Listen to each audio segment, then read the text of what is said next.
gonna gavel us in. All right.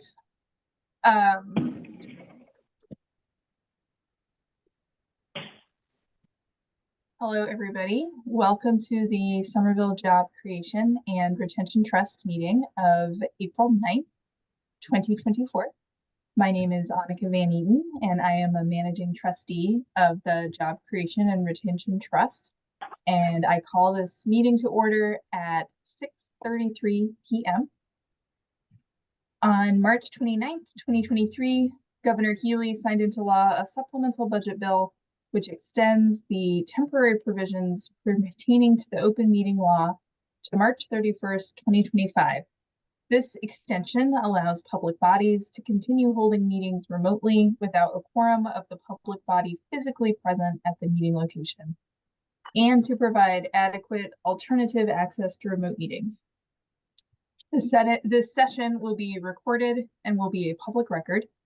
I will now ask the board members to confirm they are in attendance in alphabetical order. Thomas Bent. Present. Vicky Coates. Present. Silvana Dinka. Jim Hatchie. Present. Will Mba. Present. Rachel Ned Carney. Annika Van Eaton, present. Rand Wilson. Present. All right. We have a quorum. I will now ask city staff to present a few house rules about using the technology. William, take it away. Hey, thank you, Annika. Hi, everyone. My name is William Blackmer, and I am the Workforce Development Coordinator for the city and the staff liaison for the Job Creation and Retention Trust. When an agenda item is being presented, presentation materials received ahead of time will be displayed on the screen. If the chair asks for public comments, please do use the raise hand function if you would like to speak, and you will be unmuted one by one and given 2 minutes to speak. Trust members, all of the votes tonight must be roll call votes with motions and a second, and the chair will be calling on each board member for a yes/no vote in alphabetical order. And please also remember that anything typed into the chat box will be part of the public record in accordance with the open meeting law. One-to-one chat has been disabled on the webinar, also to comply with public records law. And I just wanted to add that we have an exciting agenda tonight. We have a few guest speakers that are here. So if once their turn is up, we can also display any presentation materials if they have them. Just give me a heads up. So I'll pass it back to Annika for the first item. Thank you so much, William.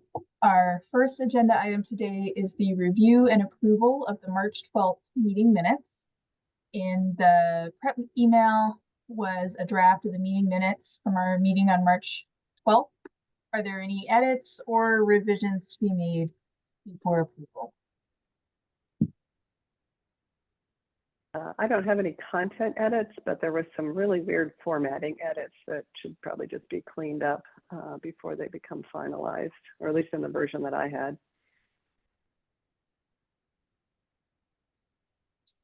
Yeah, I second that.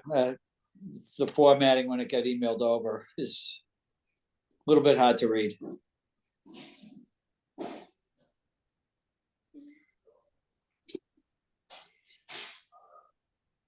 Okay, I think that's doable. William can check those before they go out on the internet, the website.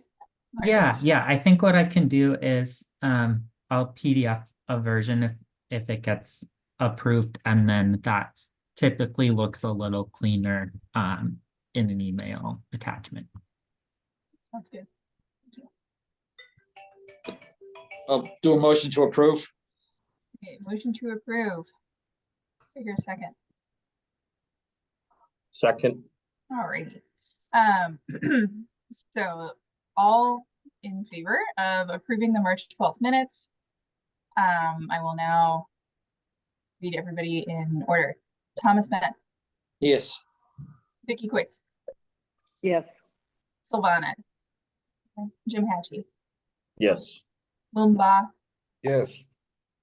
Carney, Annika Van Eaton, yes. And Rand Wilson. Yes. Okay, super.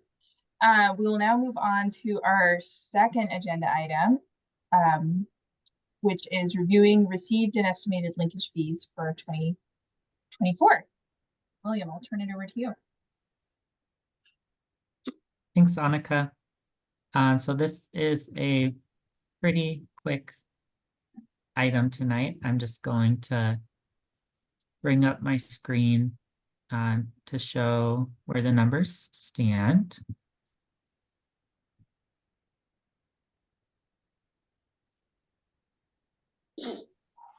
Okay, so this sheet should look familiar from the board members because the numbers stand at the same spot as they did last month. We didn't receive any new funds this month, and the current uncommitted balance is just over 1.1 million.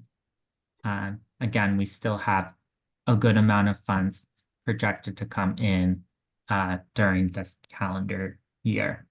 And I can take any questions if there are any.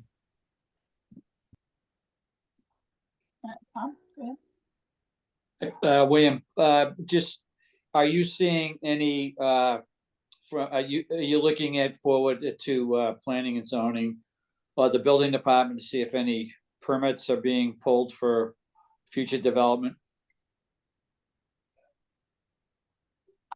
Yeah, so we haven't seen any new ones since the last meeting. So I think we're still in that waiting period for a new permit, applicants for new permits. Okay, thank you.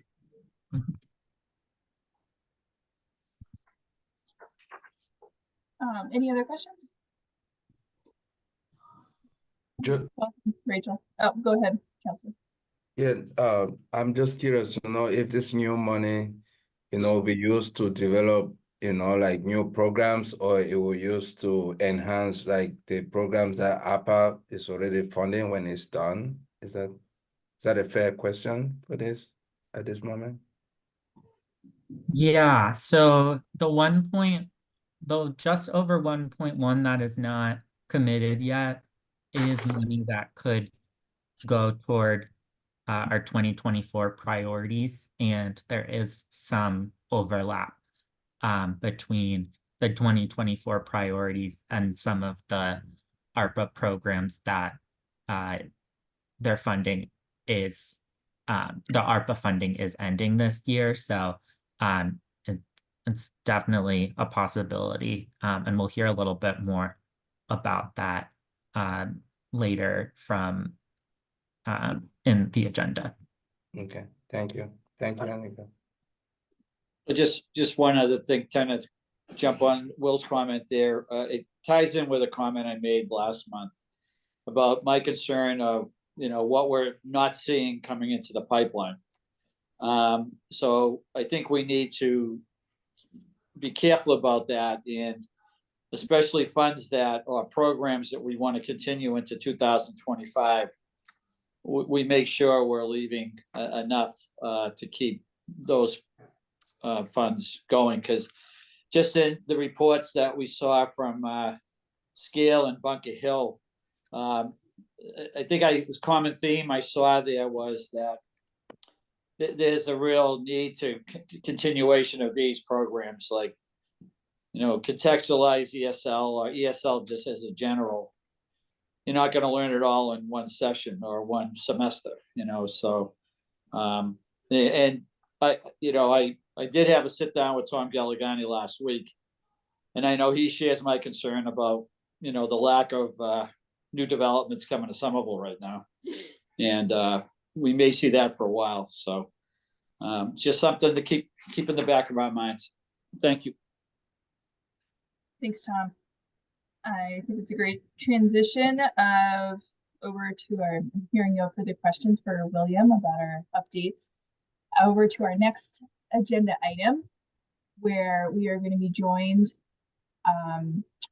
for end of grant reports for the work that Bunker Hill Community College and Scale have been completing. So as requested from our last meeting, end of year grant reports from Bunker Hill Community College and Scale were included in everyone's meeting materials. Thank you, William, for sharing those. And tonight we have representatives from both organizations joining to give presentations. Thank you both for joining us this evening. Board members are looking forward to hearing your presentations. They will give an overview of their JCRT grant funded program, successes and challenges of delivering the program, and share any suggestions they have on how we fund this type of work in the future. And after each presentation, there will be an opportunity for board members to ask questions. So first, we'll be joined by Kristen McKenna, Dean of Workforce and Economic Development from Bunker Hill Community College. Welcome, Kristen. Thank you. Thank you for inviting me, giving me this opportunity to report out on the last year's project. And if it's okay, I'm going to share my, or you'll allow me to share screen. Oh, Yeah, let me make sure that you have that.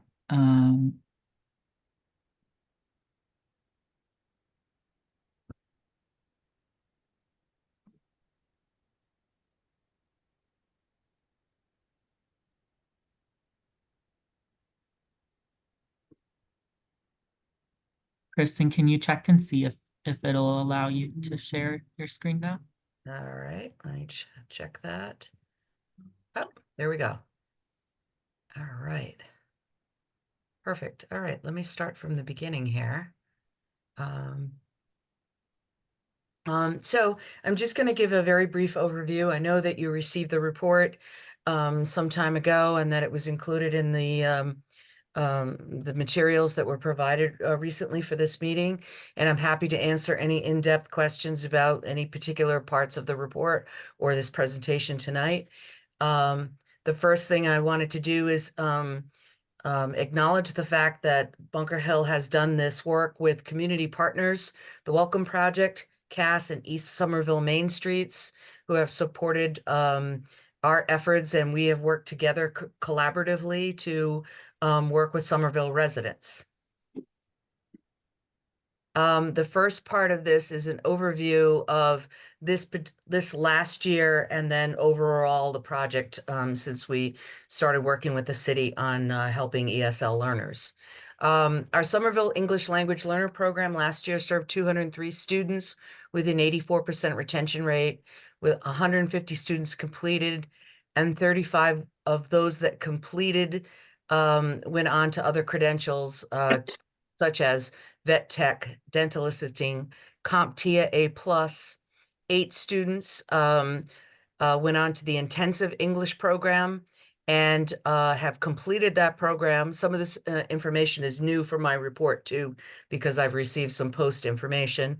They're enrolled for the fall full-time students at the college in 2024. 3 students enrolled in medical interpreting program and have received internships at Boston Children's Hospital, and 2 of the 3 that just finished were offered a job on the day that they finished their internship. So that's very promising. In total, we've served 472 residents over the last 3 years, and our partial survey that we conducted, 89% of those students indicated this helped them with their job performance or improved their lives in some capacity. And then this is the survey question. One of the survey questions for the last class was issued through the class, and a majority of students were satisfied with the program, 72 out of the 99 that were surveyed in the last group. So they're very satisfied with that. And so some of the challenges and successes that, then and now, I think it's interesting, that we have this opportunity to talk about those challenges, but I never look at a challenge and say, okay, well, that's what it is. It's, go on. we have to look at solutions for those challenges. And so one of the big challenges was the stipend process was difficult to administer for our partners and us. You know, they were just difficult in the sense of getting the students to realize what the stipend was about, why they were getting it when they completed the program. Then, you know, they had to fill out the paperwork for it, and then sometimes it was actually coming to get it or mailing it out to them. So a lot of logistics in that process. And so we would, in the future, would hoped that we could just deposit the stipend into a student account. And let me just say that I have a lot of different projects in our division that require stipends for students. So this is not just a Somerville unique issue. It's an issue that across the institution on how to get those stipends out to the students. And so we were hoping that we would just deposit it in their accounts, and then they could withdraw it to use for childcare, transportation, or whatever else issues have come up, or barriers that you know, they needed the money for to continue studying. Unfortunately, it's not actually gotten any easier because of many of the last dollar financial aids solutions that the state has come forth with, like Mass Reconnect and so forth. Because they are last dollar financial aid, it is difficult to deposit money into a student account for one purpose and not have it be absorbed for financial aid and for tuition. So we're working with the state to try to figure out how to solve that problem with our financial aid systems. But in the case of Somerville, moving forward, we've had discussions with CAS, who is a nonprofit, and they are very easily able to distribute stipends through them. They do it all the time. And they actually talked about it in a way where it would be helpful for them to attract students to come in and work with them on some of those wraparound services that they need. Because sometimes students would be recruited or referred to the CAS services, but then they wouldn't end up showing up. So, so that's the kind of thing that we're thinking about for the future if we have this opportunity. Community partnerships and college staffing was very difficult. We didn't have as many teachers to run as many sections as we wanted, and certainly staff to handle all of the ins and outs of running a program. But we have since recruited many teachers, have plenty of those, and the Welcome Project, who had particular issues with staffing, has now got a committed staff member to community projects. So we feel like that's improved from, you know, when we first had these challenges. In the past, data systems are difficult when you are trying to track students and their trajectory. Particularly non-credit to credit is difficult at colleges. And so Somerville was one of the reasons why I went to the administration and said we need to come up with another plan, because I was hand counting and tracking them through other methods, even calling students. You know, it's hard to call 203 students. But now we are implementing a new system called Zogotech, which has been our reporting system, but we'll have this feature where we will be able to track these students to see what other opportunities they go on to, whether it's college or career training. And then finally, we noticed something had changed from the first 2 years. The learners were at lower starting levels, which takes longer to get to a training or job. And I want to talk a little bit more about what we think is a possible solution and something for you to consider. But let me just show you some of the information about those students.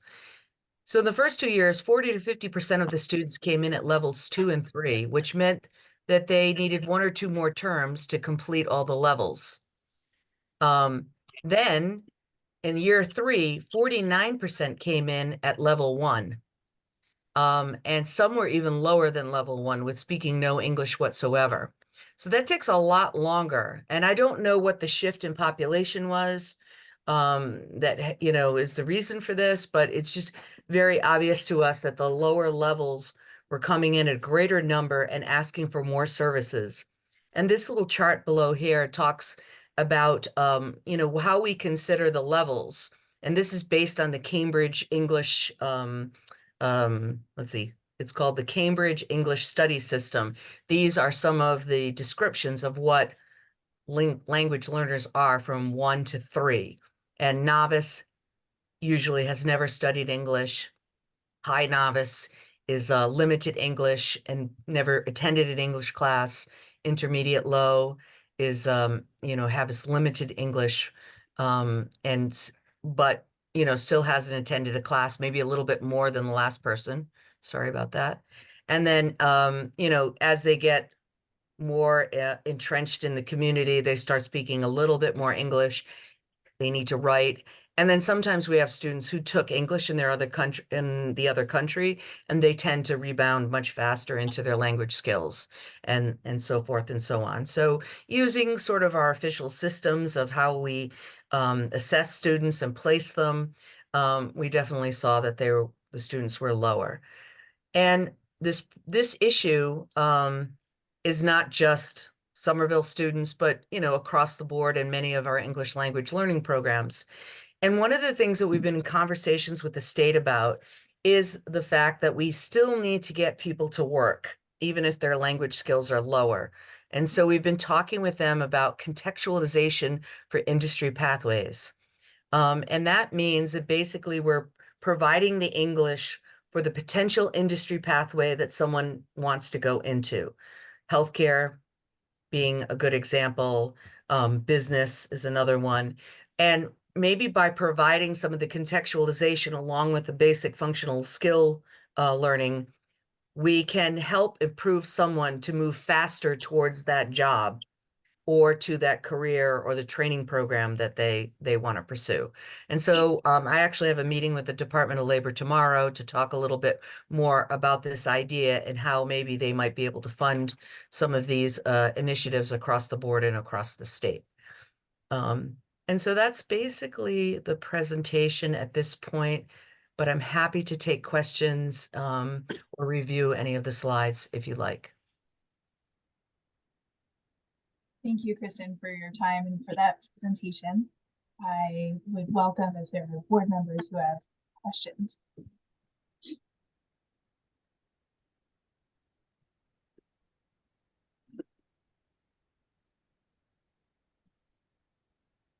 I'm trying to look for a way to raise my hand. Okay. Okay, I'm going to go Vicky and then Will. And then Tom.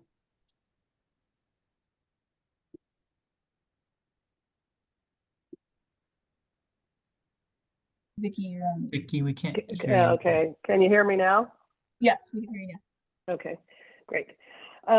Thank you, Kristen, for coming and doing the presentation and just doing this program. It's so important. I had a couple of questions. One, in reading the report and then what you talked about in your presentation, it sounded like the stipends have been a really difficult piece of this, but we're so committed to supporting students somehow, and I know you are too. It sounds like you've kind of worked out what could be a workable plan with CAS, and they're amenable to helping distribute stipends if there are more in the future. In the report, it sounded like the Welcome Project had a real problem distributing the stipends. So I'm wondering if you can tell us the difference between those two organizations and why the Welcome Project had a real challenge with it, but it sounds like CAS will be able to do it if we're able to continue with this. Yeah. So the Welcome Project had initially an issue with it because they actually had a staff member that was finding it difficult to distribute the stipends to just a certain group of students in their classes. Other students were asking them, why don't we all get a stipend? But it was only the Somerville funded students.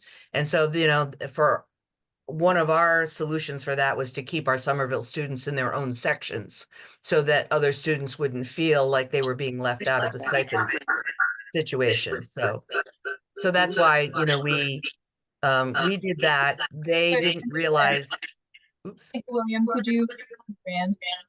Sorry, I'm getting some feedback.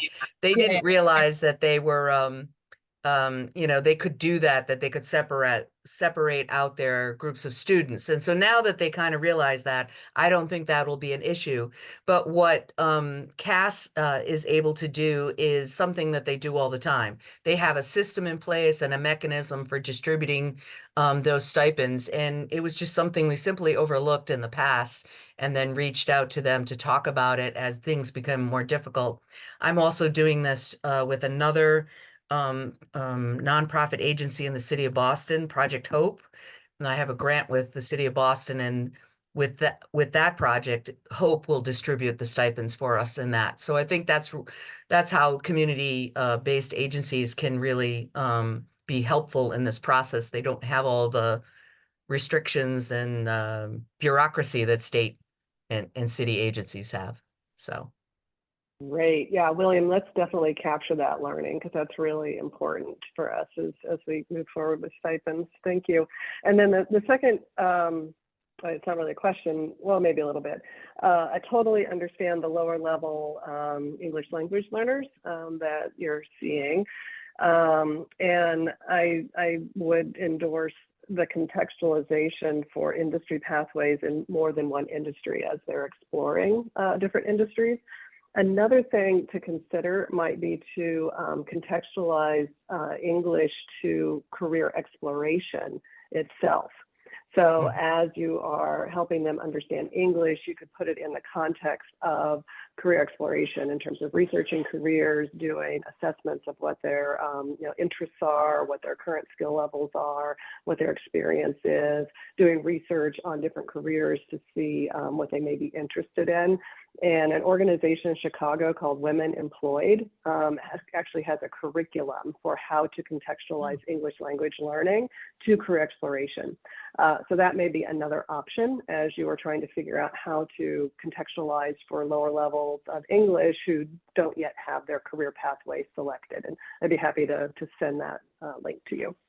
Oh, that'd be great. I'd love to see those materials. Yeah, so I'll let others ask other questions.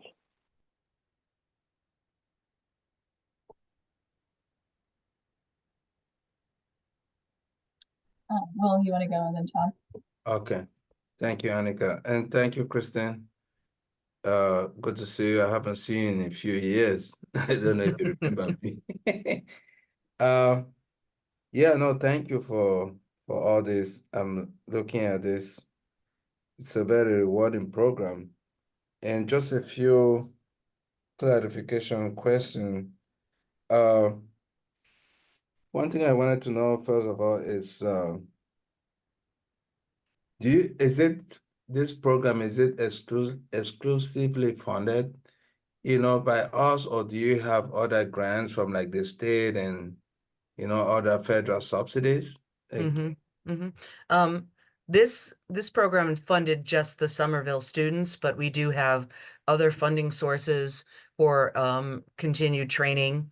One of our funding sources for our R3 program, which stands for Rapid Recovery and Reemployment, comes from the state, from the Executive Office of Workforce and Labor.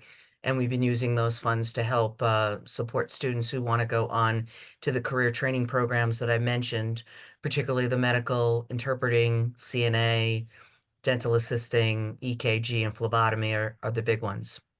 So yeah, we can so there's a lot of braiding of funding that goes on, I think, at Bunker Hill, probably especially in my division, because some things will pay for some things and some things won't.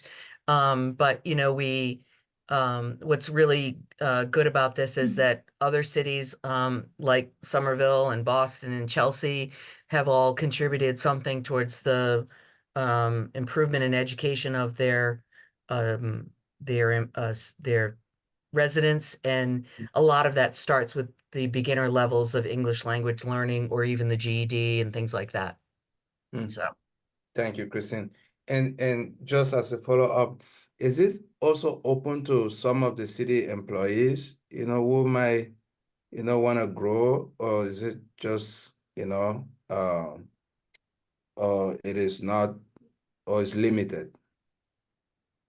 in terms of the Somerville funding Yes. towards the ESL portion of that, and I believe I believe that we said they had to be residents. So as long as they were residents, they were eligible for the opportunities. So the other funding that we have for career projects and the R3 program, they're usually Massachusetts state residents or can be supported with those funds.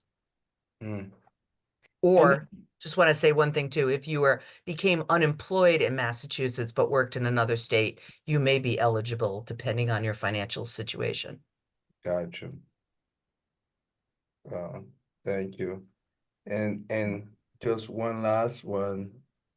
Like the difference in this program, like this is like you have one and then there's the scale one, so do you also, is that part of like like there's like two programs that I see, and then the scale is also like also offers English as a second language, like, and they have two different price, points and stuff. Like, what is like that demarcation between these two? Like, Well, I'm not exactly familiar with scales, pricing or, and I see folks from Scale there who could address that. oh, okay. But I know that, and I've known some folks who have worked at Scale that run a wonderful adult education program, because we also run an adult education program and have been partners under the Department of Elementary and Secondary Ed for different types of training programs.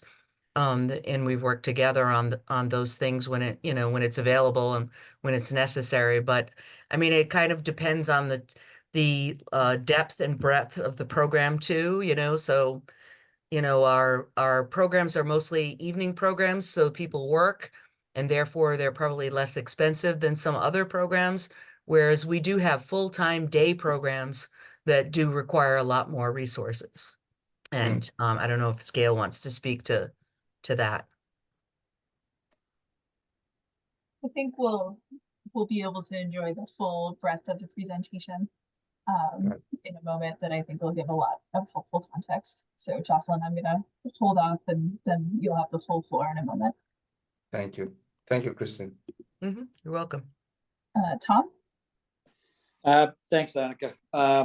Christine, good to see you again. And I do agree with what Vicky said. Reading your report, it seems like the Welcome Project was a big issue with some of the issues that you had with the stipends. And then I saw a piece in there where students were in classes that were mixed, were residents and non-residents, and complaining that why weren't they getting stipends versus the Somerville students and things like that. And I know you mentioned later on that you kind of separated them.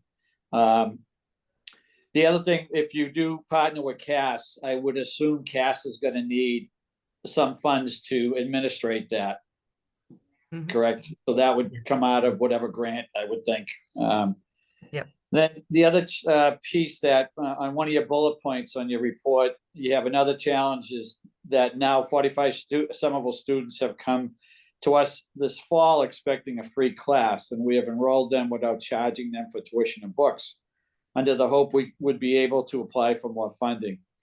Since the Jobs Trust has appeared to change its priorities, we may be forced to take a loss of $22,000. We have not charged those students, and we'll let them finish the term for free. However, in January, they may have to pay for classes and books as we prepare to dissolve the program. So this goes into a comment I made before you came on about the trust making sure it's funding, longer term items like English as a second language. Again, you're not going to do it in one semester. And then the other comment that you made about people with less abilities actually coming in now. Do you think that could be from the success of the program, where people that have been going to the program are talking to people in their neighborhood saying, or their contacts saying, hey, this is a good program? And do you think that's one of the reasons why you may be getting more people that might have been hesitant before to start, especially if they have very limited English? There might be, some apprehension about starting that, but getting some word of mouth, which I find is usually the best advertisement out there. So I don't know if you have talked to any of your students to see if they are bringing in or have been talking to people in their neighborhoods. Mm-hmm. Yeah, word of mouth is definitely the best way to get students. I think any of us who work in education know that that's, a surefire thing, especially if they've liked the program and, speak well of it. I'll tell you, I think it's two things that I've heard. That is definitely true. A level of comfort. And so it's not just one family member, it's multiple family members, maybe in the extended family that are coming into the program, because they do feel comfortable in it. And the other thing I think is, I think employers are also helping to push potential employees or current employees into more training because they're interested in keeping them. They're interested in them advancing, and that we're all facing a labor shortage. And every economist's presentations that I read and reports, they talk a lot about the fact that that's not going to change, that labor shortage is just going to continue because we aren't having more children. We have an aging population, and then we had, something called the Great Resignation too that happened. So they don't see it improving. Employers are starting to realize that they have to, excuse me, hey, cut it out. Employers are starting to realize that they have to invest in their employees and in the community to get more workers. And so I think some of the encouragement is coming from them as well. All right, great. Thank you. Thank you. And I just wanted to say one more thing, to put a plug for our apprenticeship program. We have 31 seats available for anyone who is interested in embarking on an apprenticeship program with a local employer. So Well, there you go. just since you brought it up, what is the actual apprenticeship program? What are they into? It depends on the employer. It could be, healthcare, early childhood education, any of the programs that we offer, or we can custom design a program for an employer. And we have partial funding for that apprentice to be in a position for their first year and get the training. Is there a minimum number of students that have to be in a particular program before you can actually do it? I mean, you can't apprentice for one person, right? No, but we're looking at 3 to 5 people if Okay, if we can find those individuals. Yep. great. Thank you. Thank you. Thank you. Does anyone else have any other questions for Kristen?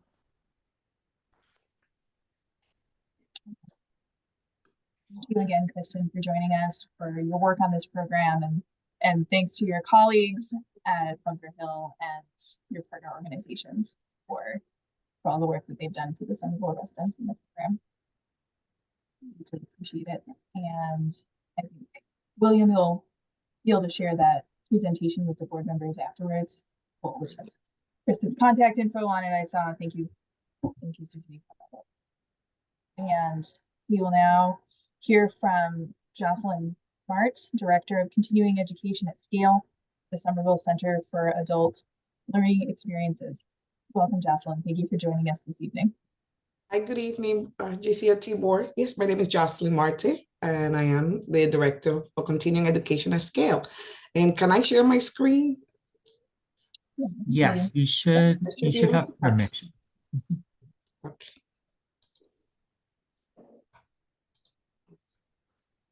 So thank you for having me. I know that that William sent you the report, the end of year report, and I just wanted to, highlight a few items in my presentation, and then I'll take some questions, or if you have any.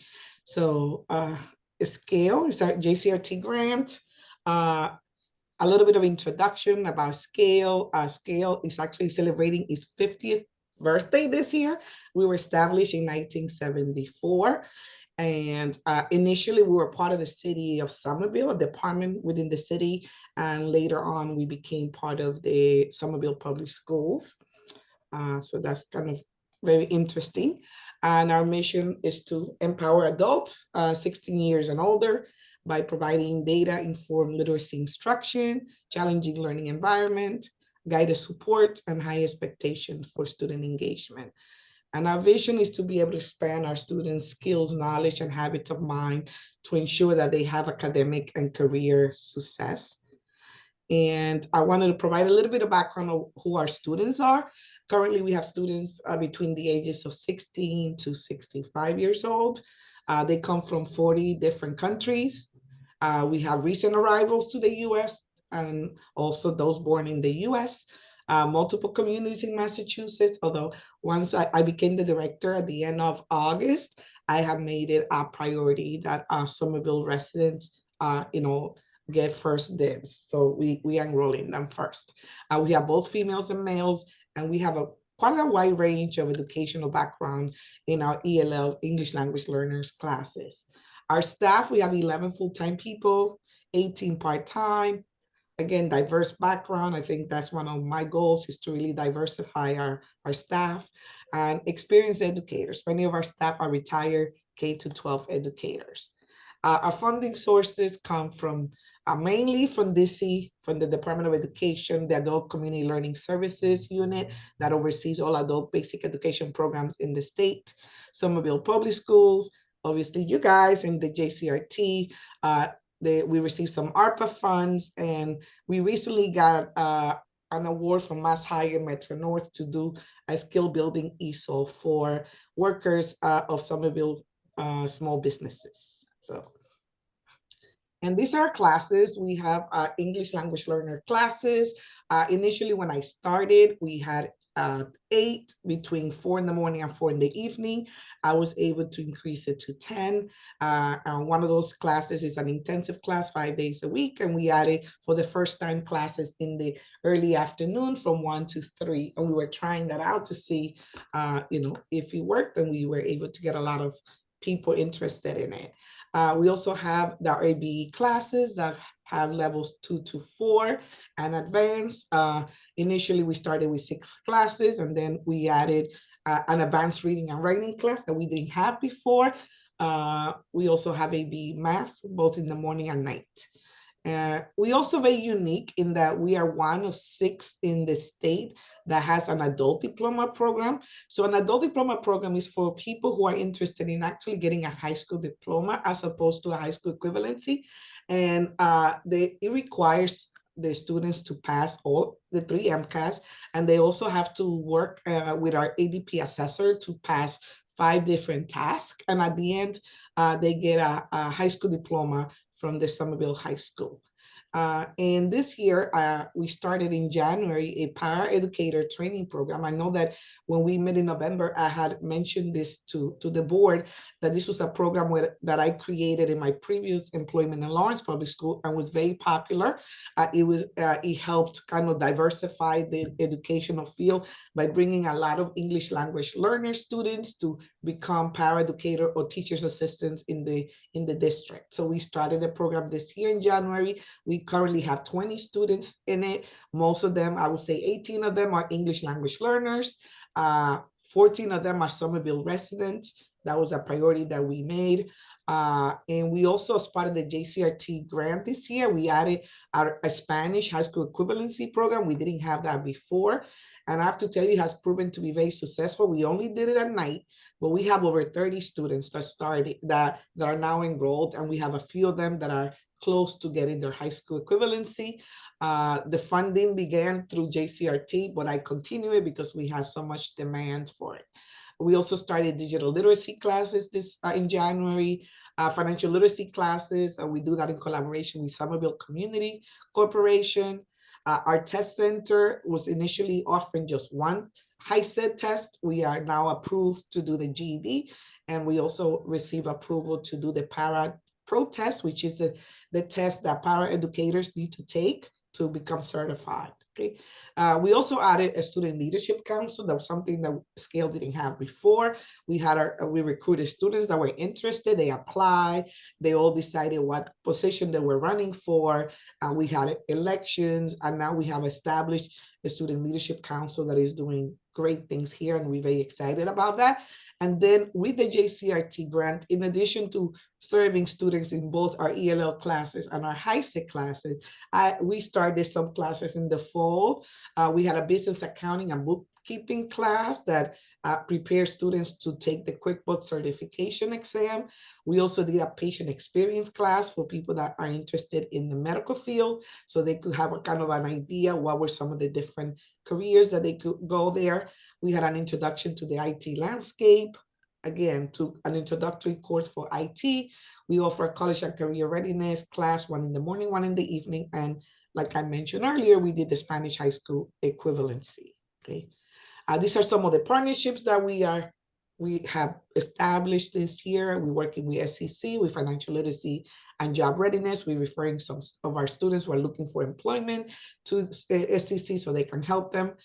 We are part of the Metro North Workforce Board, and getting the grant to do the skills at ESOL is one of the things that we're doing as a collaboration. Harbor Bridge, the adult diploma program, the ADP program here, we work with the Harbor Bridge program to help them pass and get their ADP. Franklin Cummings, we've been working with them, especially because they had funding for Somerville residents. We took, and William actually joined us, right? We took a large group of our students to both of their fairs, one for IT and one for the HVAC, because we had a lot of interest in that, and we help people apply for Franklin Cummings.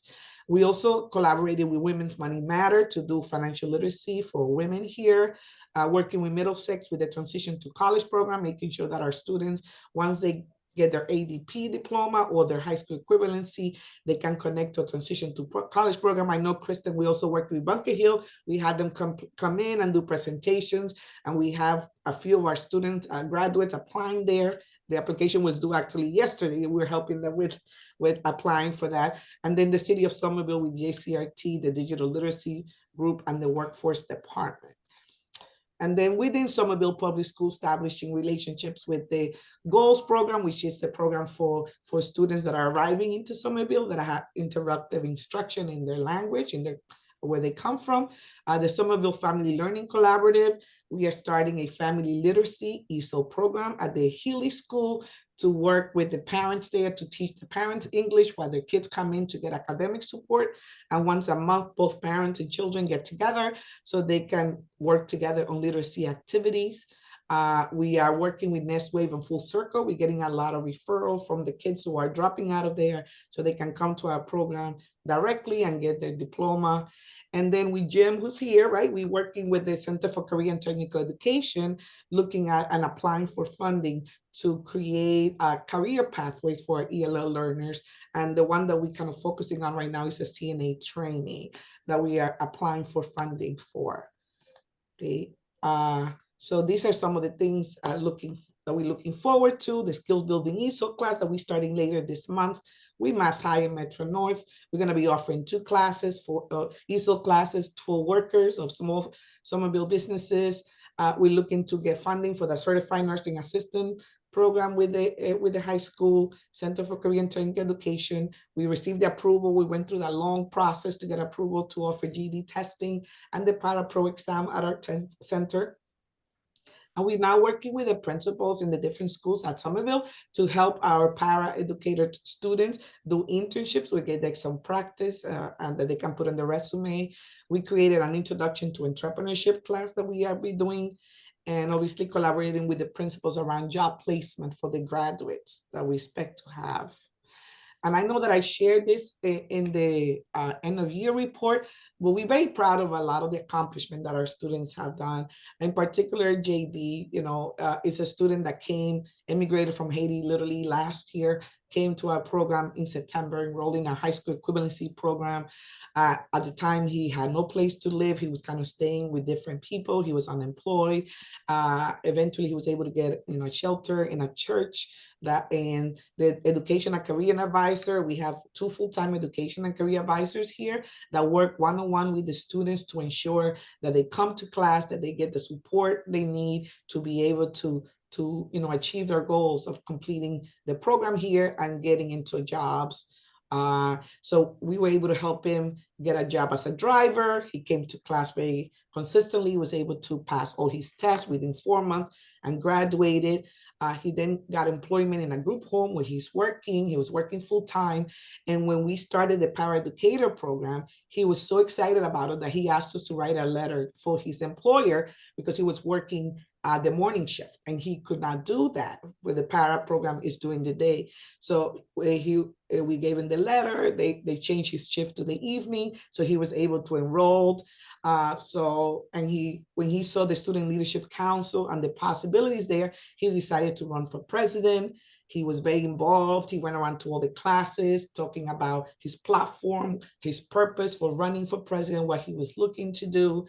He got elected. And now I have created an instructional leadership team at scale. And he, as the president, is the student representative in the leadership team.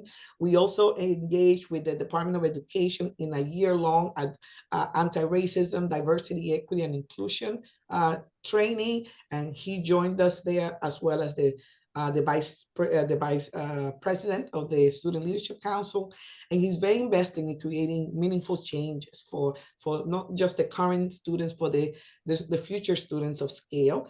And right now he got hired to work in the community schools here at scale at the Somerville Public Schools. And he's also looking to apply, obviously full-time, to get a paraeducator position for September upon the completion of our program, which will be ending in the middle of June. And pretty much that's all I have for now. And thank you for listening, and I'm available to answer any questions. And we really appreciate the partnership with JCRT to be able to offer all those contextualized classes for not only our English language learners, but for our high school equivalency students as well. And, and they took advantage of that. They were very excited to be part of that. And we were able to serve 40 Somerville residents, but also a lot more, obviously, that were in the classes. We had a combination of both. Thank you, Jocelyn. I appreciate your time and overview of the presentation. I see one hand up, and I will pass it to Councilor Mbaugh for the first question, and welcome other board members if you have questions as well for the speaker. Thank you, Anika, for the recognition. Jocelyn, I just want to say thank you for the amazing work. I mean, I'm blown away. Like I usually don't get blown away with these presentations. I try to, it's and then just the successful story, like having someone that becomes an ambassador for the program, inspire other, folks. I just want to say thank you. In the future, like it would be nice to, have like a little pie chart that show us like the different composition of those countries. You said like 40 countries. 40 countries. To be honest with you, the majority are Brazil and Haiti is catching up. No, Every it's okay. single day, I have quite a few It's not students. good. No, it's not good. But just And then the have that. smaller numbers, Guatemala, Salvador, Honduras, India, China, Japan, Egypt, Cape Verde. I can tell you, we have. No. Actually, if you come to scale, we have a wall. I printed out all the flags from each country, and it's in the front. So when people come in, they can see their country and they can see that we honoring them. No, thank you. Thank you. Yeah, no, it will be helpful. Just just put it there, it just gives some more flavor, you know what I mean? Yeah, so that's all. I will next time. Thank you, Wilfred. Thank you. Thank you, dear. Thank you, Anika. Vicky. Okay. Yeah, thank you for the presentation and all the great work. Just a couple of questions. One is, it sounded like the stipends were an easier process for Scale than for Bunker Hill It Community honestly was College. because, yeah, SCC took care of it, to be honest with you, because here Okay. with the Somerville Public Schools, that's one of the challenges. They do not want to do stipends, which is hard because even with the Student Leadership Council, we would love to be able to give them something for their time, that they're investing, Okay. and we're not able to do that. So that Okay. was easy. I think we collaborated very well with Renee as a Somerville Community Corporation. We developed a close relationship, so it wasn't an issue. Great. Okay. So another example of a community-based organization really stepping up and helping with that part of the process. Yes. Thank you. And then in your report, you said that you made changes to the program design and added more classes that were more workforce focused, which is great. So the basic accounting, the patient experience, the IT landscape. Have you been able to continue these classes without the Jobs Trust Board funding? Okay. No, So to be they're honest really with you, contingent yeah, upon our funding. our funding is kind of, with ACLS, our funding goes to, we submit a class plan every year, and we basically can only provide what's in that class plan. We don't have extra money. So that's why I'm collaborating with other, and applying for the grants with the goal of hopefully, being able to do it, because the students really liked it, especially the business and accounting class. It was like, they were like, are you coming back with that? Are you gonna offer that? And the college and career readiness, I think a piece of that college and career readiness that we did was that we were helping our students that are ELL, that come with college degrees from the country. We were helping them evaluate those credits. So, and helping them connect them to career pathways that are related to what they studied in their country. And I think that was very meaningful for them, because that's what they're looking for. Right, right. And because this was a contextualized adult education grant, all of these were kind of contextualized where you combine the English language learning with the hard training Yes. skills. Yeah, like I said, the paraeducator program and the class, just so you know, they have to pass the parapro test to get certified.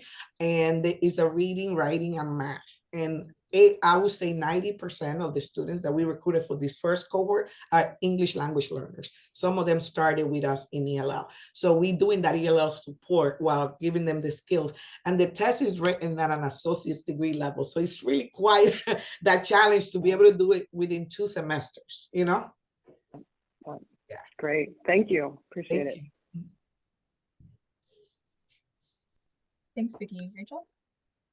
So this is a comment and a question. So going back to Counselor Mba's theme about how these two programs interact, one of the things I was noticing in the report is that the students at Scale have the tendency seems to be that there's more students at Scale who have less than a high school degree, versus at Bunker Hill, students seem to be mostly students who have some college credits under their belt or are working on it at the same time.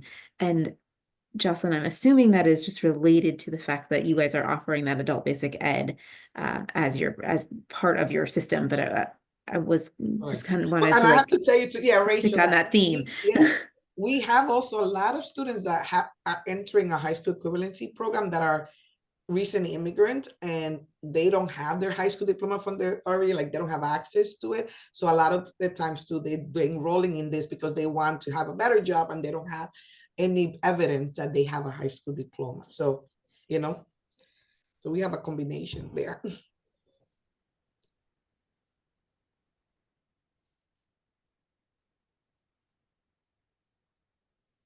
Any other questions from board members?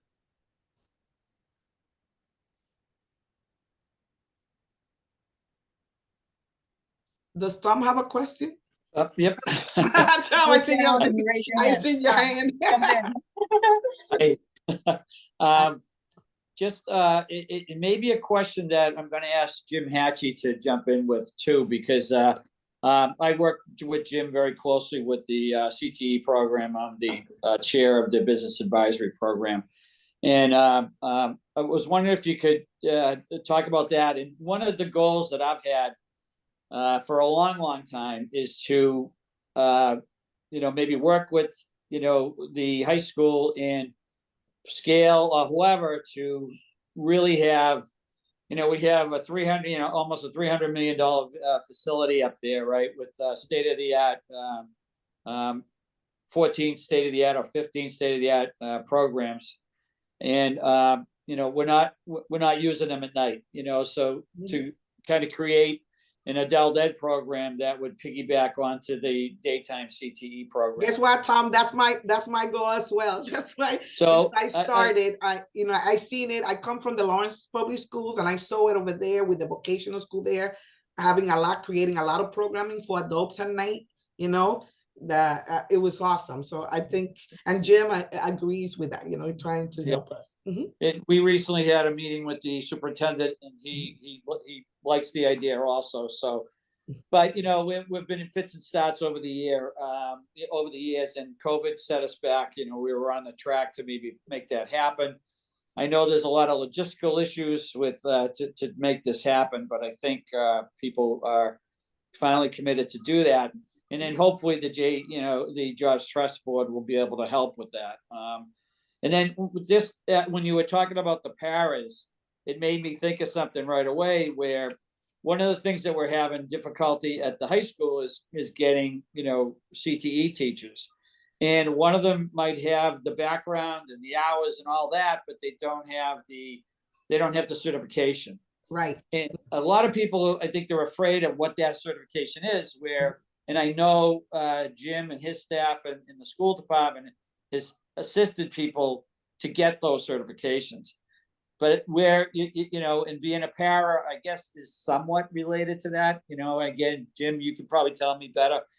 But maybe there's an opportunity there to working with the high school so that if we have prospective teachers, that we could help them get those certifications. Oh, yes. Tom, just in my previous, like I was saying, my experience before with the para, we graduated 6 cohort in my time there, and over 100 people graduated, and many of them are now teachers. This was the entry point, where the idea is that they continue, with their education, and they could become teachers, especially to fill those gaps, right? We know that there's a big gap in the teaching profession, and diversifying, because I would say every single one of our students is a person from a different country, So. Well, that's a real win-win, because they get a better job, plus now they're teaching students, so it's a win-win for everyone. I at some point, and Jim, jump in, whatever, but at some point I'd love to sit down with you and with Jim and maybe talk with the next steps on how we get all this going, and again how our board here can help assist with all that.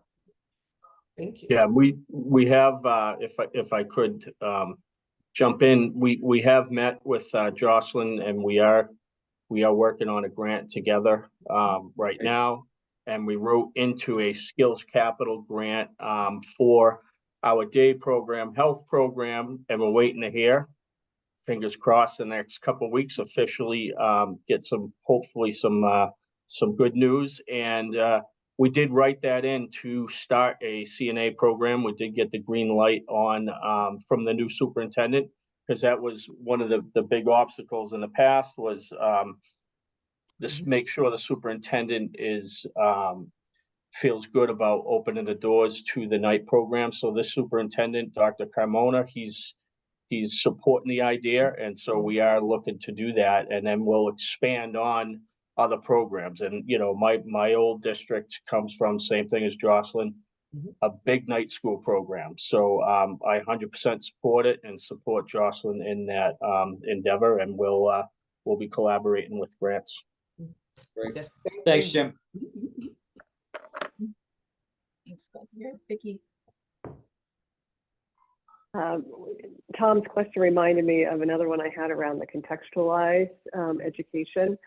In the previous years, we had heard that because a lot of the teachers at scale are retired K through 12 teachers, they're more used to just teaching, the adult education or the English straight without any contextualization to an industry sector.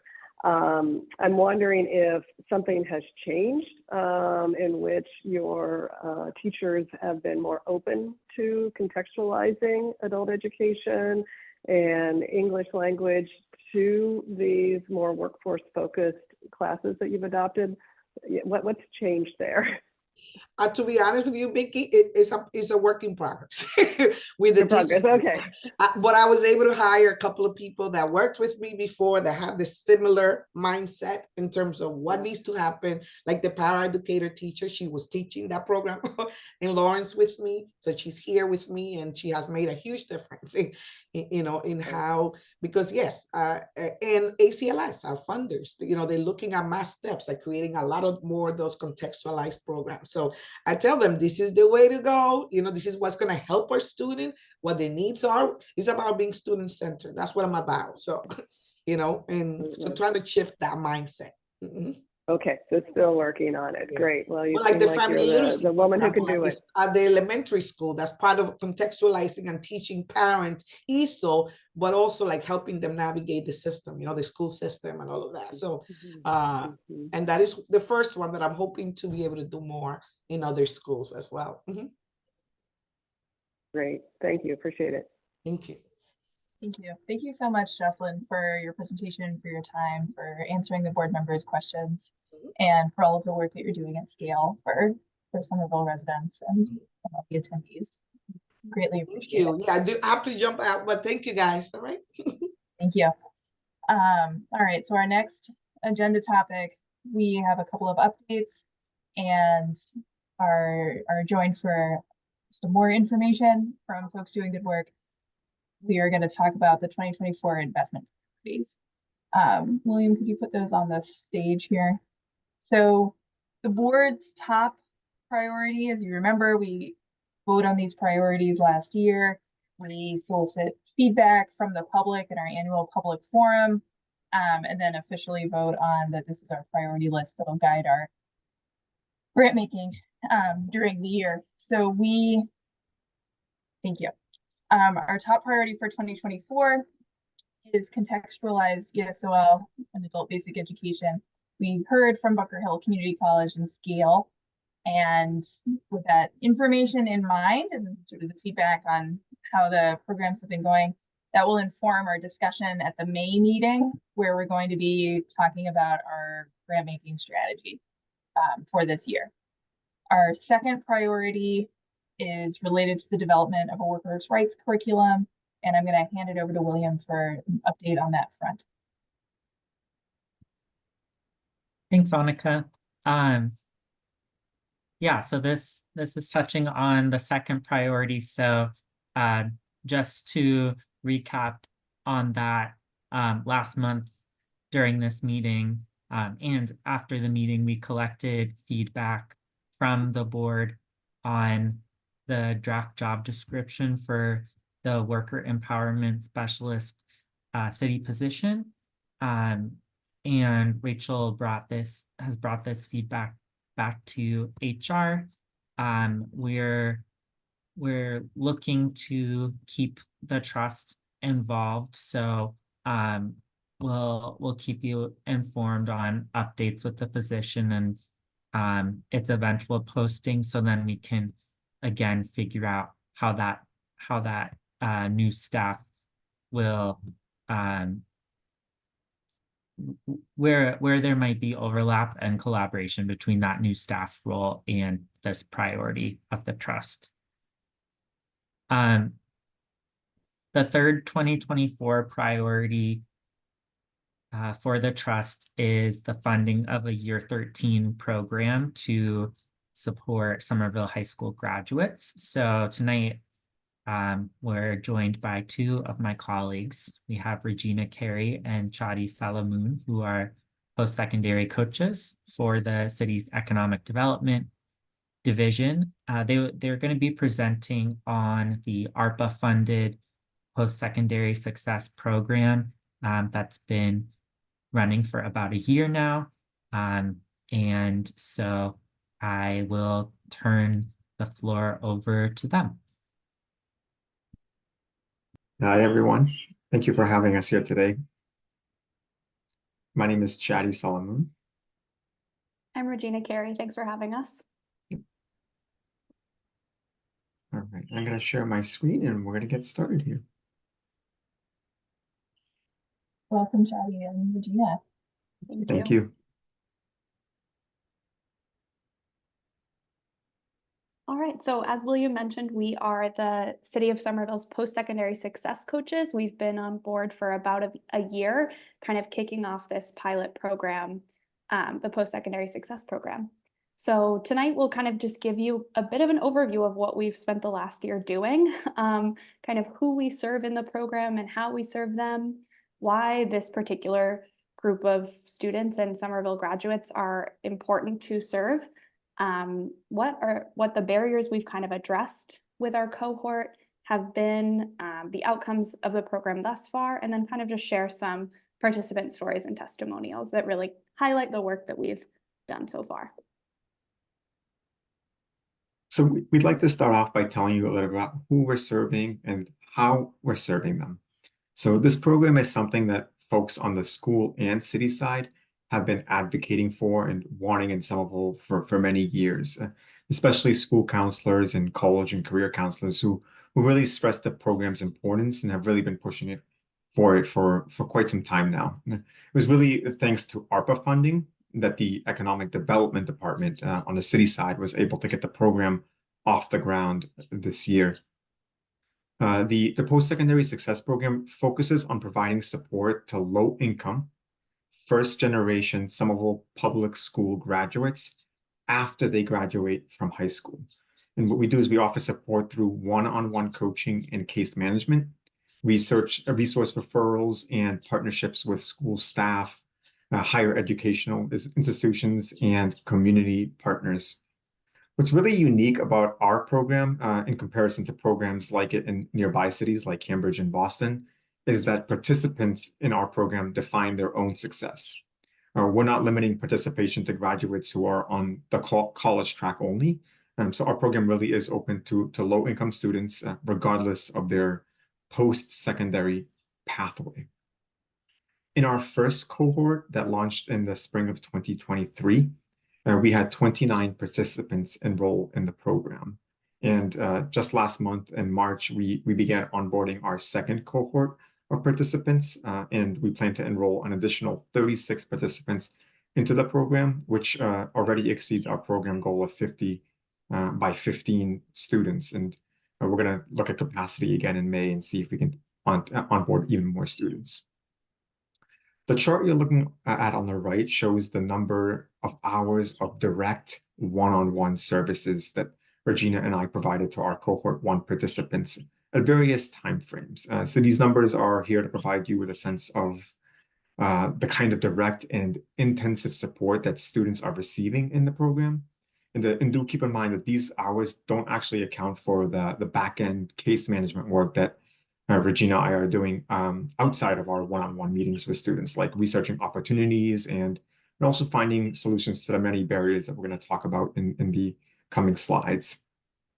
As I mentioned, we didn't start working with our first cohort until the end of May 2023, so we really only spent a cumulative total of 35 hours meeting with students before they graduated in that first cohort. We're going to get a little bit more time with this second cohort that we're onboarding right now. The bulk of our time with students came during the summer melt months, which I'll explain in a second, and fall 2023 months, their first semester in college. During the summer melt months, the number shot up from 35 all the way up to 125 cumulative hours of one-on-one meetings. And what I mean by summer melt months, I'm referring to a well-documented phenomenon by which low-income students who graduate from high school with the intention of enrolling in college in the fall don't actually ever make it to their first day of class, due really to the immense administrative barriers that they face during the summer. There are so many things that can derail or deter a student throughout the college enrollment process, and really without a parent or a go-to person, most students give up. They don't make it to their first class. They say, this is too much, I don't understand the process, and that's it. And that's really where Regina and I come in. That's where the success coaches come in. We coach students through each step of the process and troubleshoot when expected things really inevitably come up.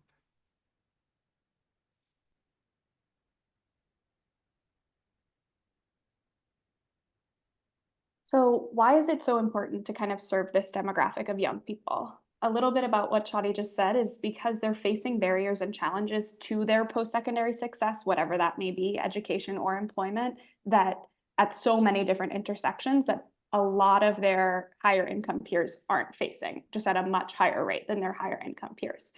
And as such, a lot of the coaching and case management that Chadi and I provide is linked to kind of removing or troubleshooting these barriers that participants in this program are just more likely to come into contact with. As we kind of talked about, these can include these higher education barriers, like those administrative barriers, college affordability, and something we came across is lack of qualifying health insurance that leads to this kind of high unexpected bill tacked on to students' college tuition for some participants. And then aside from these kind of college-related barriers, a lot of our students came to the US in the last couple of years, and so their English language ability is a barrier to employment or education, as well as just that unfamiliarity of navigating a new system and a new place and not knowing what resources are out there. We also know that coming out of the COVID-19 pandemic, across the board, there's been a real increase in youth mental health challenges. And then finally, those additional challenges that many of our students face that their peers don't in the same way, such as housing instability, the pressures of balancing family responsibilities. Often the students that we work with have the demands of having to help support their families financially and are working many hours. And so juggling a lot of things, as you can imagine. So our program kind of works to address and overcome these barriers with, as we've talked about, the kind of coaching and case management and direct one-on-one support, but also by developing strong community partnerships, including leveraging the relationships that the rest of the workforce development team has already created through the JCRT, and just kind of creating solutions to make sure that these hurdles that our participants face stay hurdles and don't become kind of insurmountable roadblocks. We'll talk about some more examples of these a little bit more concretely on the next slide. So Regina and I have worked really hard to address some of the barriers that our students have faced. We work to find temporary solutions as well as systemic solutions to the barriers. In addition to the one-on-one meetings we have with students, the workshops that we've put together and hosted for students, and as well as visiting Bunker Hill campus once a week to support our students on campus. Regina and I are also working on building out systems to address the systemic barriers that our program participants face. And the primary way we're tackling this is really through developing strong partnerships and referral pipelines with internal and external partners. We know that there's only two of us. We can't do everything, but we don't have to reinvent the wheel. There's plenty of people doing wonderful work, and we try to tap into that. Our first cohort of students came across a variety of barriers. Some of them we expected from the literature that we read at the beginning of the program, and others really snuck up on us. We identified 5 themes from the first cohort that have been most prominent in terms of barriers. And those are housing insecurity, health insurance inequity, college affordability, English language learning, and social capital. And I'll talk a little bit about each one of these. 11 of our students came across a very well-documented roadblock for low-income students, and I'm talking about college affordability. We wanted to make sure college remained an option for all of our students, but we didn't want students to take on the same type of debt that we did after graduation. And so we were able to identify tuition assistance opportunities, and we were able to help 11 students stay debt-free 2 semesters into their college careers. Exciting. Many of our students, as Regina has already mentioned, and I heard Jocelyn speak a lot about as well, face a language barrier, and this is going to follow them for a little bit until their English proficiency improves, but it's also going to limit a lot of the opportunities they have unless they know how to access some of the resources and opportunities available to them. Many of the students in the program do have English language proficiency, but not as much as they need in order to be able to navigate the many systems outside of high school. For some of our students, they've only been in the country for a couple of years, and they face that challenge even more strongly. So what we've been doing is leveraging our previous experience working with English language learners in order to navigate and advocate for students experiencing exclusionary language placement requirements, and to help them navigate and advocate for themselves at college campuses. And we've also helped connect them to wonderful organizations in Somerville, including JCRT-funded SCALE program and the Welcome Project as well. Next on our list is social capital. Our goal is not only to support our participants with the needs they have now, but really also to set them up for future success by building their social capital. We aim to do this by building a robust collection of professional development opportunities and organizations that match participants so that they can help build their own professional networks outside of us. They're only with us for a short period of time, so we want to make sure that once they leave us, they have other resources. They have that social capital they need to continue to succeed. Moving on to health insurance, Regina touched upon this a little bit in the previous slide. We discovered a tremendous roadblock in college affordability faced by some participants who did not have or do not have comprehensive health insurance.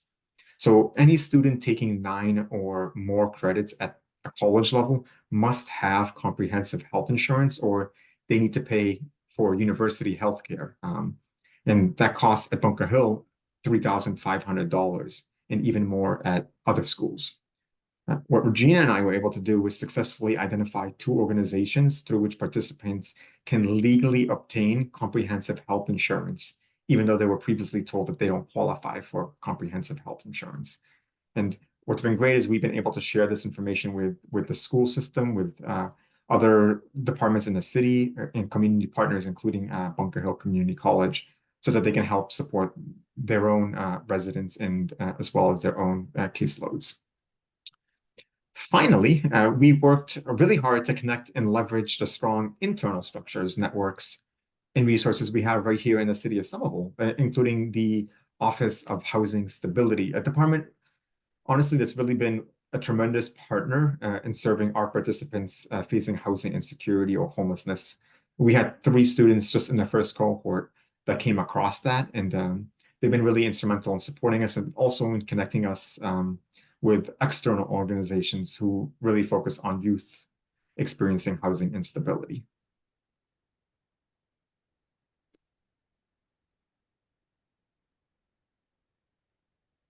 So now we'll just share a bit about the outcomes of our program, the successes we've had in the first year, starting with some numbers and then moving into some stories and testimonials. So at the beginning of the program, we set a goal of having at least 70% of our first cohort enrolled in a supportive pathway. That's what we're calling it a supportive pathway, to include a 2 or 4 year college, but also to include a kind of career supportive pathway, an employment pathway, something that is going to help them get to their career goals.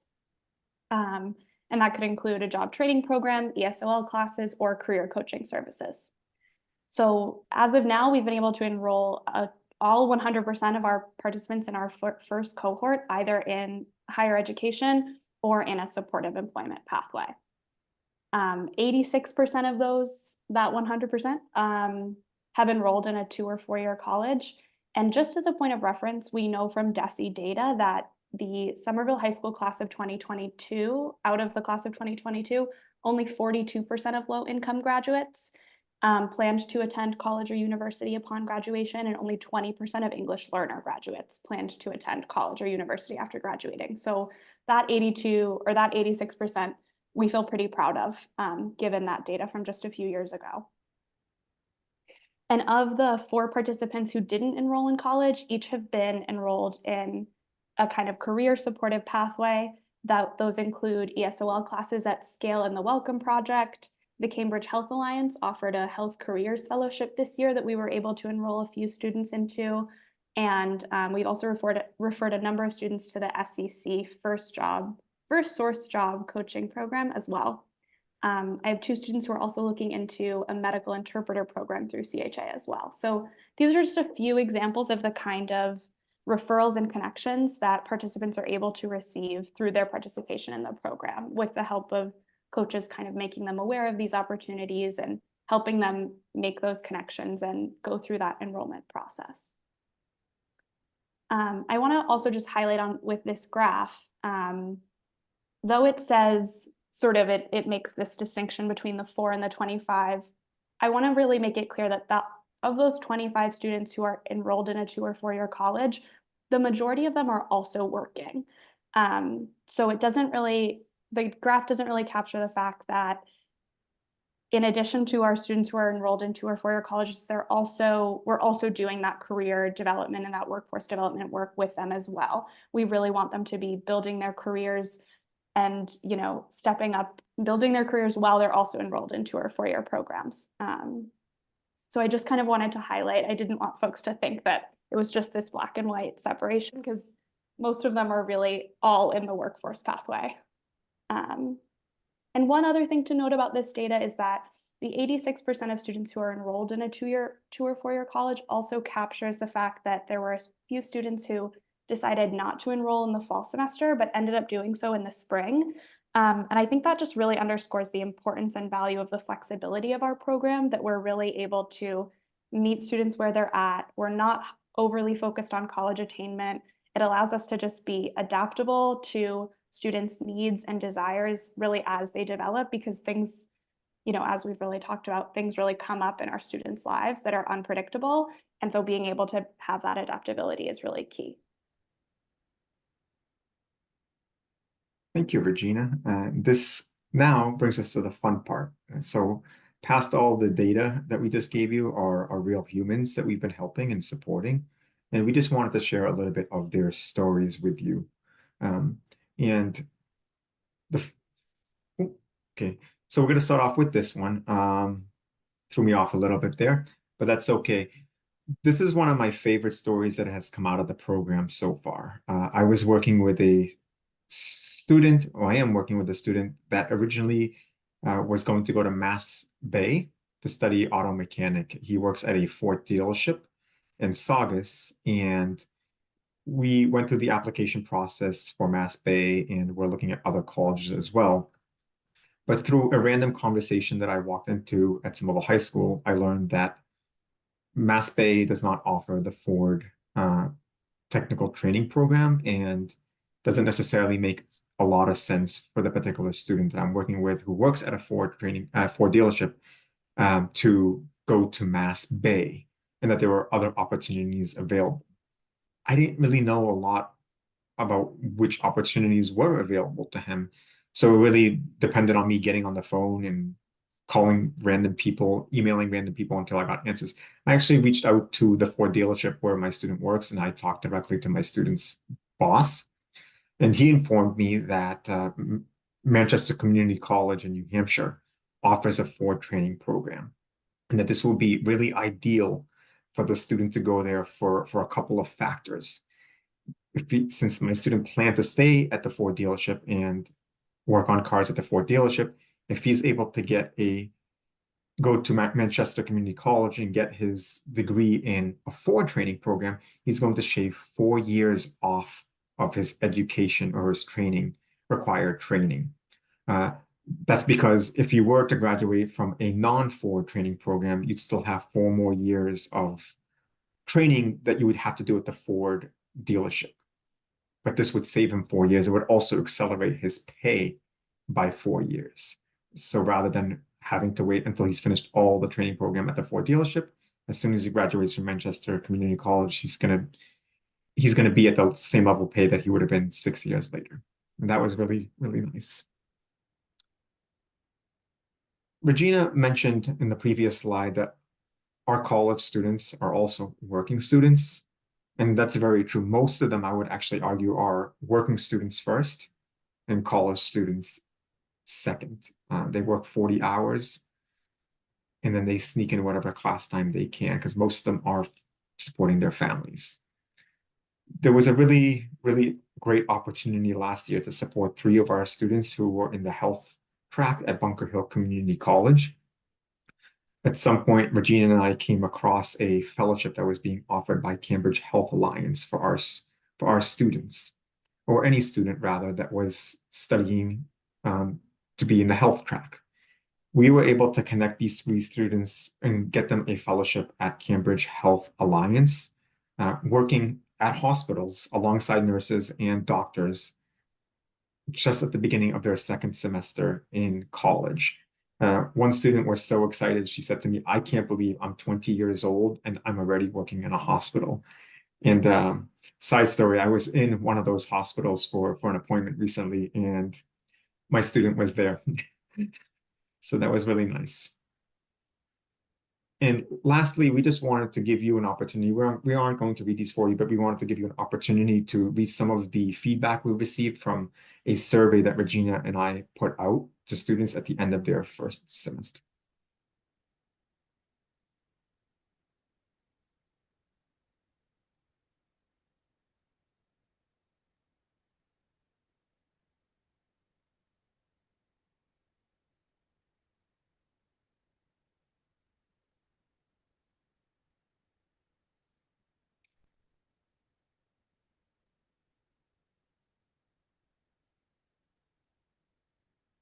And when we're ready, we're happy to take questions.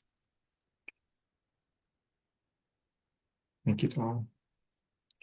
Thank you both for your presentation and for your work with the students of Somerville and supporting them in their explorations and transitions. We appreciate you going through the slides today. I think that's been really helpful for giving board members a deeper understanding of the program. So I first want to thank you for your time and thank you for your overview. I will open it up, see if the board has any questions. I see one question up, Councilor Mbah. Thank you, Annika. Thank you to, what are their names again? Regina and Chadi. Is that? Yeah, no, this is great. You guys, what a program, you know? Post-secondary success, post-secondary and success program. And I like the flow, you know, about like this presentation, both quantitative and qualitative data. It's like really, I mean, you can't get any better than that.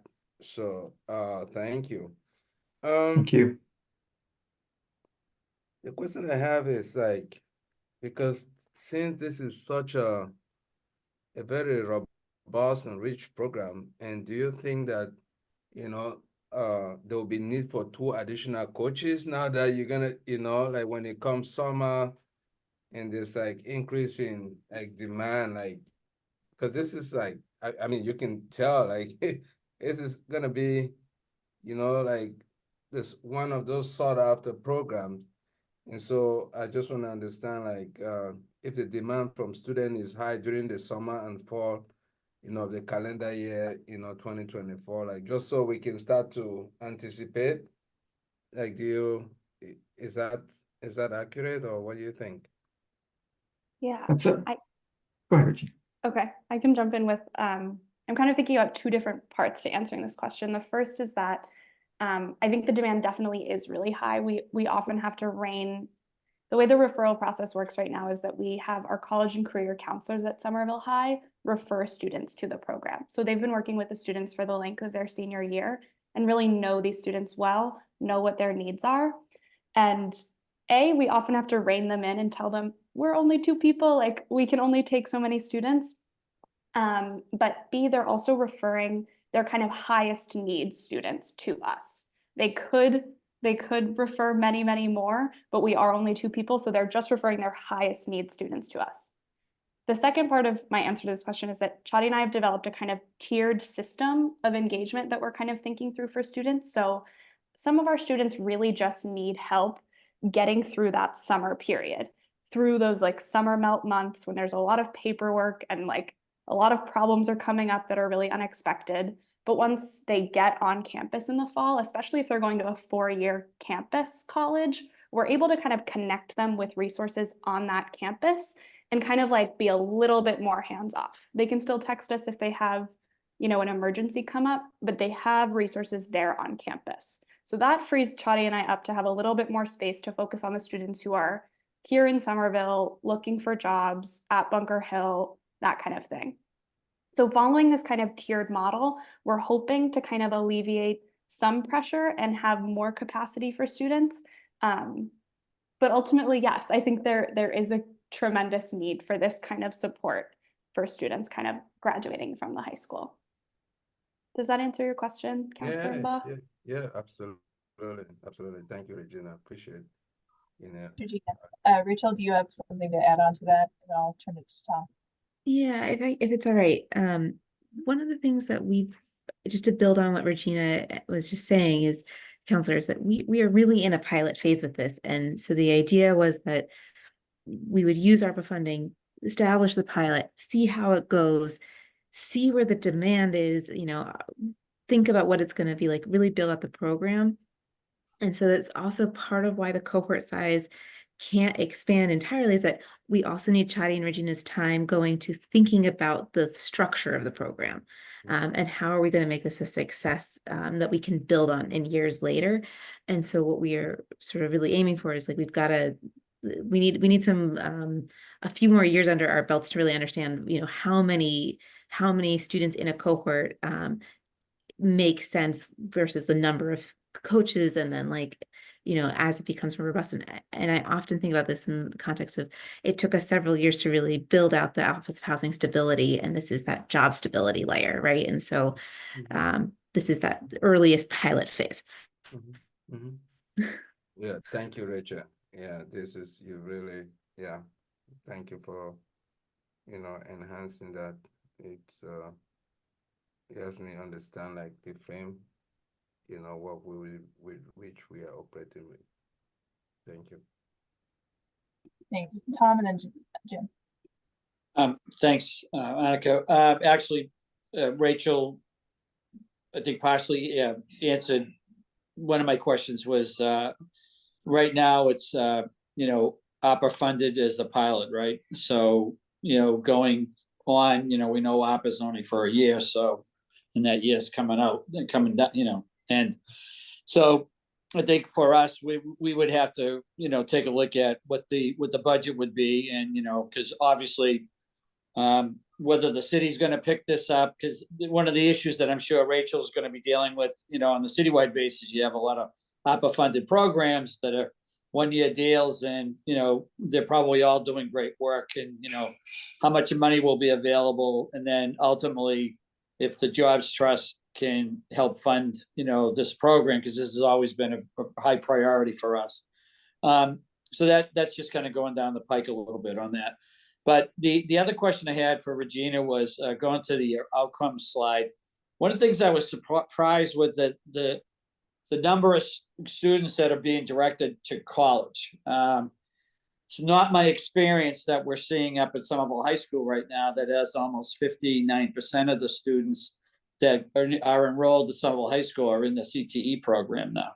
So, and I was wondering if that's where guidance counselors are kind of directing people that way, or is it a lack of connections with maybe some of the different unions out there that are, and I got to tell you, they are actively looking for a more diverse workforce. So I don't know if is a lack of contact with, like, the electricians union or the carpenters or the plumbers or whatever. So I just trying to figure out those numbers, and again, I think we've all learned through some great studies at Harvard and BU that college isn't for everybody. I was just surprised by that number, and was just wondering if you could maybe give me a little bit more information on that. Sure. So the way we intake or enroll new students into the program, at least through the first cohort, has been through referrals from the guidance team. And that's the way it worked out in the first cohort. But we've had a larger conversation with both the school side and folks on the city side about making sure that this program remains open to everyone. And one thing we did not do in the first cohort that we were able to do in the second cohort was make sure that all students knew about this program. So for example, this particular cohort that we had, the information was shared widely. And when Regina and I put on an information session at Somerville High School during school hours, any student who came across our flyer, came across our program, was able to attend. You just had to meet certain criteria to be a part of the program, and that's low income and first generation. That being said, Regina and I, for the last year or so, have been working very hard and have had lots of conversations between one another about how to make sure we actually have a robust workforce pathway for our students. So from our end, we've actually met with CTE teachers at Somerville High School. In fact, I have Jim McGrath's card right here as a reminder to email him tomorrow. We met about plumbing, and I met with Richard for electricians, because actually we do have students, and I have students on my caseload who really want to go down those pathways. And one thing that's been really important for Regina and I to understand is, what does that pathway look like? It's really easy if a student wants to go to college. We go on the college website and we figure out what the enrollment steps are. When it comes to becoming an electrician, that wasn't so clear to us. And for example, it's become clear to us that if any of our students want to go down the trades path, they need to get their license. And then they need to start figuring out a way to save for a car, which is not an easy thing, but it's something that we have to figure out how to support them with, whether it's giving them a clear pathway of how to do it themselves, or perhaps finding resources out there that may support them in that. And more recently, I was at the Armory last week, and I met with lots of the union reps that were at the Armory for the big event. And in fact, I learned about a pre-apprenticeship program that Regina and I are really excited about, because we've been talking about this for a long time. You know, how do we get the CTE program at night so that we can get our students into it? So the conversations are being had and the pathways are being built.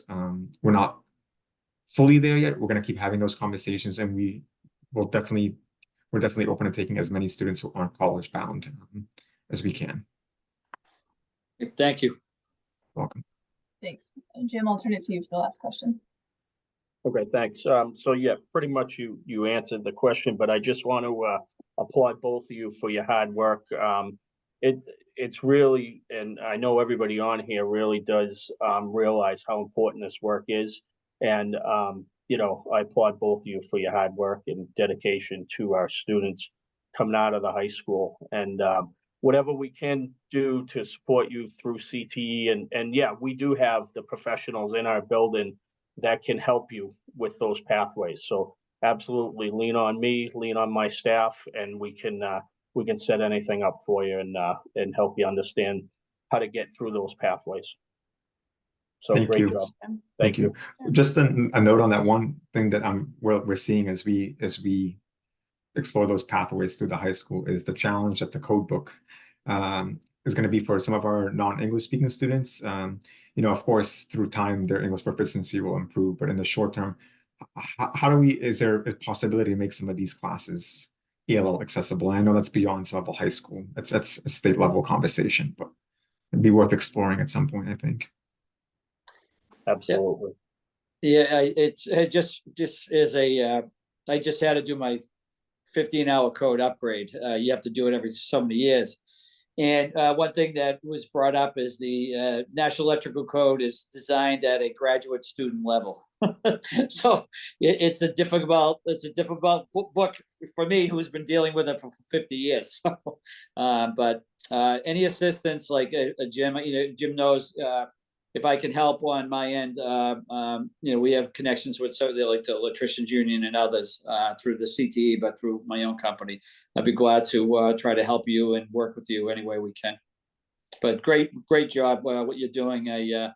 It's a lot that you've done with just the two of you, so I really commend you also. Thank you, everyone. Thank you, John. Thanks, everyone. Thank you for joining us this evening. Appreciate the presentation and glad to see connections being formed on the Zoom here. We're going to go to our last main agenda item here, a vote on Franklin Cummings Tech no-cost extension through November 30th, 2025. We have one vote on tonight's agenda. In the meeting materials, you received a copy of the no-cost extension letter from Franklin Cummings Tech. They are requesting to extend their grant 1 year through November 30th, 2025, and to edit their stipend distribution timeline. So extending this grant would allow Franklin Cummings Tech to enroll Somerville residents in clean energy and IT programs this fall, allow them to graduate with a certificate and find employment in the clean energy or IT fields, or continue on to complete an associate degree by fall 2025. This year, Franklin Cummings Tech has been working hard to improve its engagement strategies, partnering with staff at Somerville High School, Scale, and other local nonprofits. Tonight, we are joined by FC Tech's Chief Innovation Officer, Michael Goldstein, who can address any questions the board has before we consider a motion on the vote. Michael, thank you for joining us, for being available, and for being here on the Zoom this evening.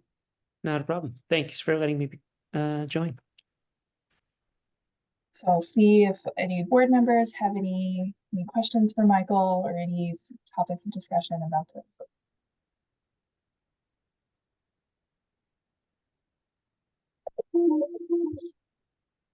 Vicky. Vicky, and then Tom. Unmute two buttons since I'm on the phone for my audio. Michael, I just wanted to really thank you for the letter that you wrote that really described what the challenges you were having in terms of recruiting enough students in the first part of the grant, and then how you have addressed those challenges and turned around, being able to do some deeper marketing and partnership development with a lot of organizations in Somerville. I did admit, when William first told us about this no-cost extension grant, I was like, a year? I never heard of people asking for a year. But your letter really answered all of my questions, and I feel very comfortable at this point voting to support an extension. So just wanted to thank you for all the great detail in the letter and doubling down on recruiting some of those students. Oh, thank you. Yeah, it's I am my first house that I ever bought is in Somerville, and I lived in Somerville for a long time, and so I have a very close connection to the city, and so really, and also one of my mentors who I've been working with since 1997 is Greg Nadeau, and so he and I are still working together and figuring out how we can make Somerville great, even greater. And so it's a passion project of mine, because it's a really cool town, and so we're doing a ton of stuff, and you could see it. And I actually have Lewis and Kenny, who are two of the people who are graduating this year, and who received the grant. Both are going to be joining me at Somerville High on the 26th. So I wrangled them, and they actually were both featured in a big piece on the Boston Business Journal today. And so there was a photographer. So I don't know if I can show you the picture, but I think you'd kind of get a kick out of it. Hold on, let's see if I can share screen. Everyone was showing pictures. I was jealous. 1 second. Here we go. William, does Michael have access to share screen? Awesome. Yeah. I think so. So here's the picture. I'll make it bigger.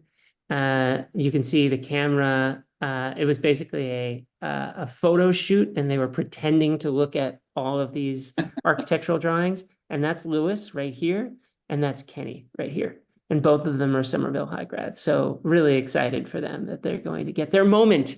But this was today, so I thought it would be a fun thing to show. That's awesome. Thanks for sharing that. Tom, Ben, you have a question or comment? Yeah, no, Vicky brought up what I was going to. But one thing I did was wondering, for the programs that you offer, typically how long are they, and what is the actual cost to get through them from starting to finishing? Yeah, we have 1 year, 2 year, and 4 year programs, which doesn't really answer your question. If you were looking at the total number of students, it's like almost 50% now are doing 1 year programs. 5 years ago, it was like 15%. So it's been a sea change. We actually feel like we might have overdid it honestly, in that. And so we're trying to do much more stacking. So every single program is stackable. You do 1 year, you could do a second year. And that I think is going to, because we want our students to not just get that first certificate, we want them to be set, and you get higher salaries the more education you get. And so, so about 50% do 1 year, the rest do 2 or 4. The retail cost is 18,000.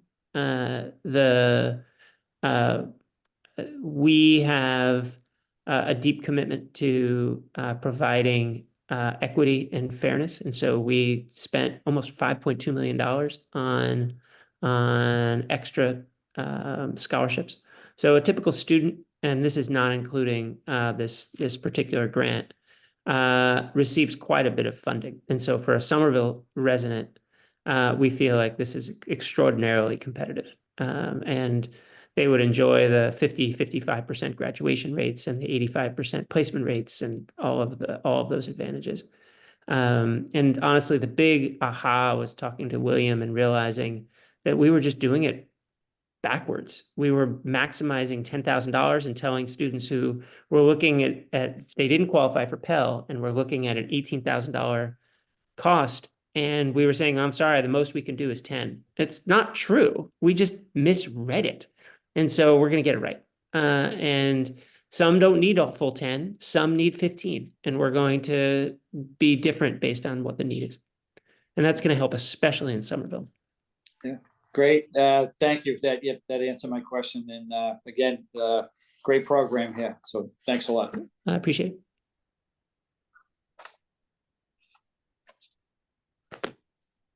You want to give, yep, Vicki, go ahead. Okay, sorry, I did have one question. In looking at the line in your letter that says many potential applicants in Somerville don't qualify for financial aid, what typically knocks them out of eligibility for federal financial aid? They're not citizens. No. Yep, okay. Yeah, that's a common one. Thank you.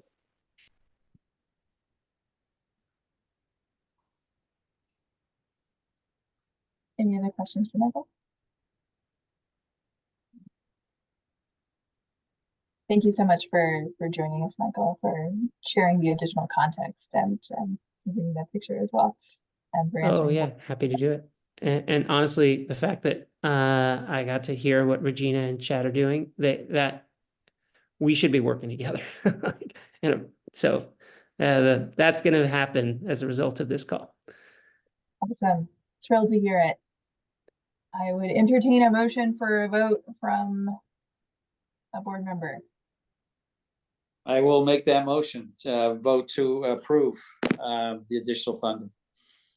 And no cost extension from. No, I'm sorry. I was getting my head of myself to the conversation we'll have later on for the no cost extension.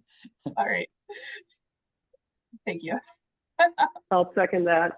I'll second that no cost extension vote. Okay. Come on, Vicki, let's go both ways on it.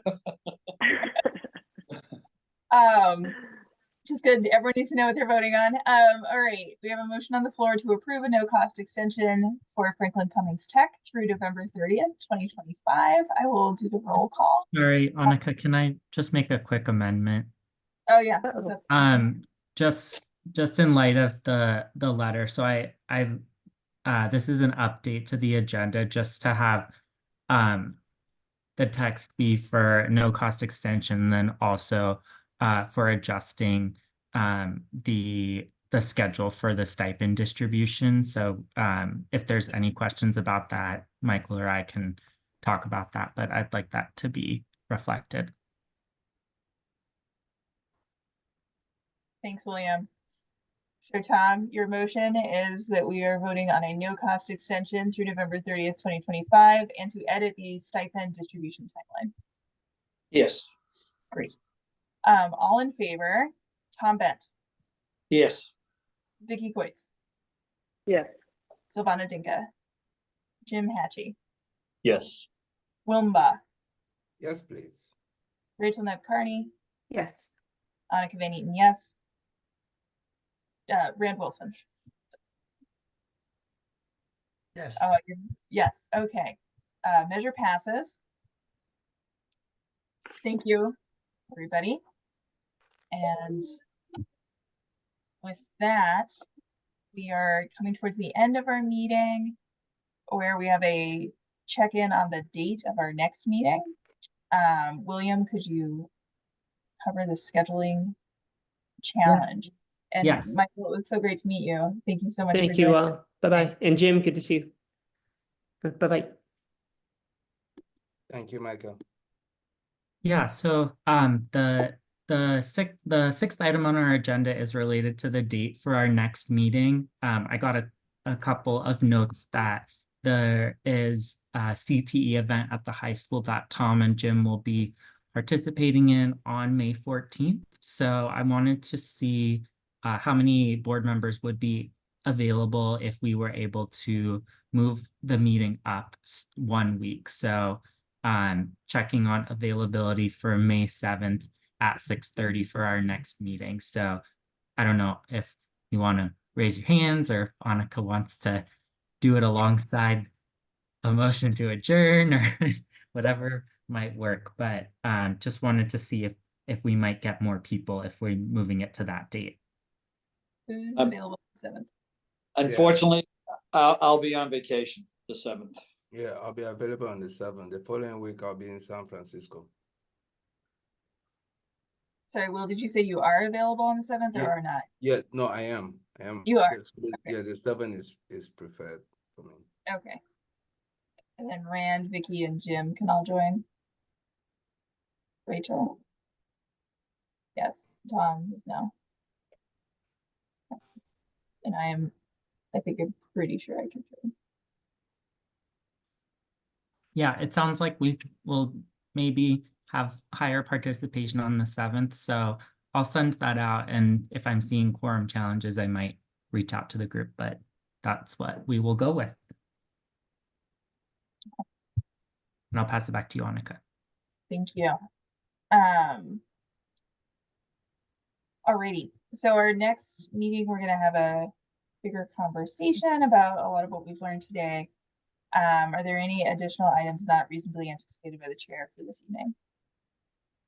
Seeing none, are there any motions for adjournment?